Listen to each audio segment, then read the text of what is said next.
Ayan o. So may itlog na dalawa. Ayan. May itlog na dalawa mga kapagaw. Tingnan natin kung malapit nang pumisa. Kasi madali lang makita to eh.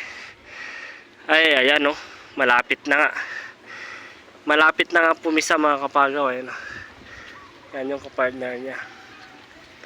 So mga siguro sa susunod na linggo, kasi linggo ngayon mga kapagaw, ayan o. So ayan, pipisa na yan. Ayan, dalawang itlog.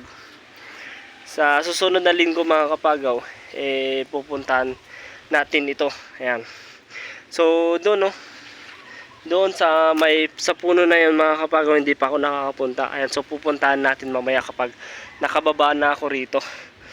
Ayan, no. Medyo mataas siya. Ayan, so